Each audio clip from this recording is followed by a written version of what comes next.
नमस्कार, स्वागत है आपका इंडिया डेली के डिजिटल प्लेटफॉर्म पर। मैं हूं आपके साथ विवेक चांडिल। एक्टर डायरेक्टर अनुराग कश्यप के एक बयान ने इस देश में भूचाल ला दिया है। ब्राह्मण कम्युनिटी को लेकर दिए गए अनुराग कश्यप के बयान पर सोशल मीडिया पर खूब विवाद है। ब्राह्मण समाज उनसे नाराज है। आखिर अनुराग कश्यप ने ऐसा क्यों कहा और क्या अनुराग कश्यप ने माफी मांग ली है तो उसके बाद ये विवाद थम जाएगा? आइए इसे डिटेल से समझते हैं और साथ ही ये भी समझते हैं कि अनुराग कश्यप ने जिस ब्राह्मण कम्युनिटी को लेकर यह बयान दिया है उस ब्राह्मण कम्युनिटी का योगदान इस देश में, इस देश के इतिहास में कैसा दिखता है। चलिए शुरू करते हैं। एक्टर डायरेक्टर अनुराग कश्यप ने ब्राह्मण समुदाय पर दिए अपने आपत्तिजनक बयान पर माफी मांग ली है। शुक्रवार देर रात उन्होंने इंस्टाग्राम पर एक पोस्ट किया और पोस्ट करके लिखा, मैं माफी मांगता हूं, पर यह मैं अपनी पोस्ट के लिए नहीं बल्कि उस एक लाइन के लिए मांग रहा हूं जिसे गलत तरीके से लिया गया और नफरत फैलाई गई। कोई भी एक्शन या स्पीच आपकी बेटी, परिवार, दोस्त और जानने वालों से ज्यादा नहीं है। उन्हें रेप की धमकियां मिल रही हैं, जान से मारने की धमकी दी जा रही है। जो खुद को संस्कारी कहते हैं वो लोग ये सब कर रहे हैं, यानी उनकी माफी में भी तन छिपा हुआ है। अब ये मामला कहां से शुरू होता है? दरअसल ये पूरा मामला शुरू हुआ फिल्म फुले के ट्रेलर रिलीज के साथ। डायरेक्टर अनंत महादेवन की ये फिल्म ज्योतिबा फुले की जिंदगी की कहानी बताती है। ज्योतिबा फुले समाज सुधारक थे जिन्होंने 19वीं सदी में लड़कियों की शिक्षा पर जोर दिया। हाल ही में उनकी जिंदगी पर बनी फिल्म फुले का ट्रेलर रिलीज किया गया था, जिसका विरोध भी देखने को मिला।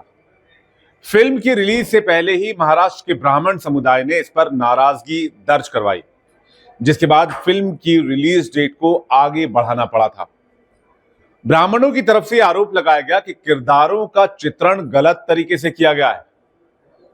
ऐसे में जब फिल्म की रिलीज डेट आगे बढ़ी तो अनुराग कश्यप को गुस्सा आ गया और सोशल मीडिया पर उन्होंने अपनी भड़ास निकालनी शुरू कर दी। वैसे इस देश के इतिहास को आप देखेंगे तो ब्राह्मणों को लेकर बहुत बार भ्रांतियां फैलाई गई हैं, लेकिन इतिहास के पन्नों में उनका योगदान स्वर्णिम अक्षरों में दिखता है। और यह अभी से नहीं, त्रेता युग से लेकर वर्तमान तक। त्रेता युग में क्षत्रियों का शासन था। महाभारत काल में यादव क्षत्रियों का प्रभाव था। उसके बाद मौर्य और बौद्ध शासन आया।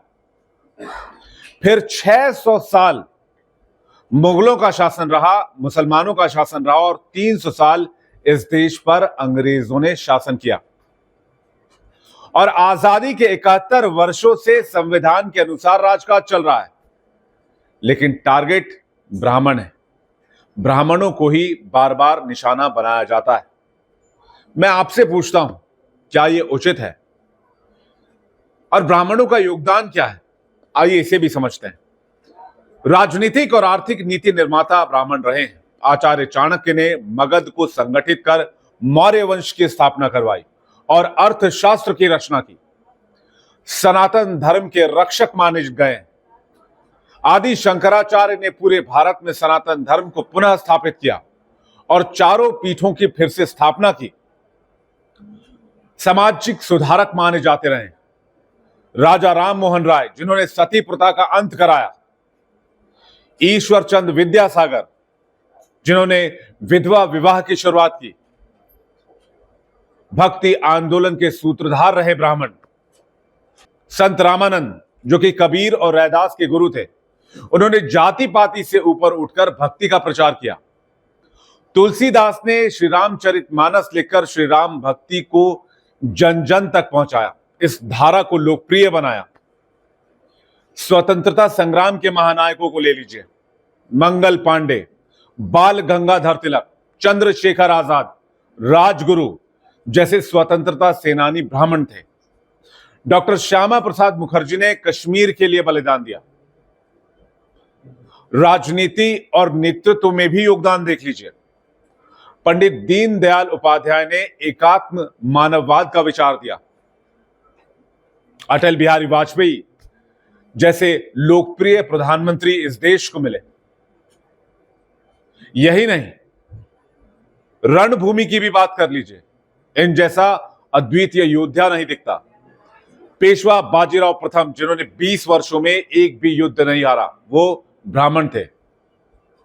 क्या ब्राह्मण केवल मंदिरों तक सीमित रहे? मंदिरों में वर्चस्व होने के बावजूद भगवान परशुराम के मंदिर कम ही देखने को मिलते हैं।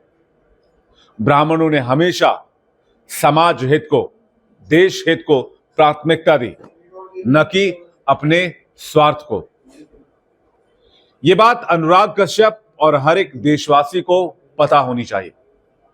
चलिए, मैंने तो इतने महान ब्राह्मणों के नाम बता दिए, उनके काम गिना दिए, और मैं आपसे अब यह जानना चाहता हूं कि अनुराग कश्यप ने जो अपनी फिल्मों के जरिए इतना कमाते हैं, उन्होंने समाज के लिए, देश के लिए क्या योगदान दिया?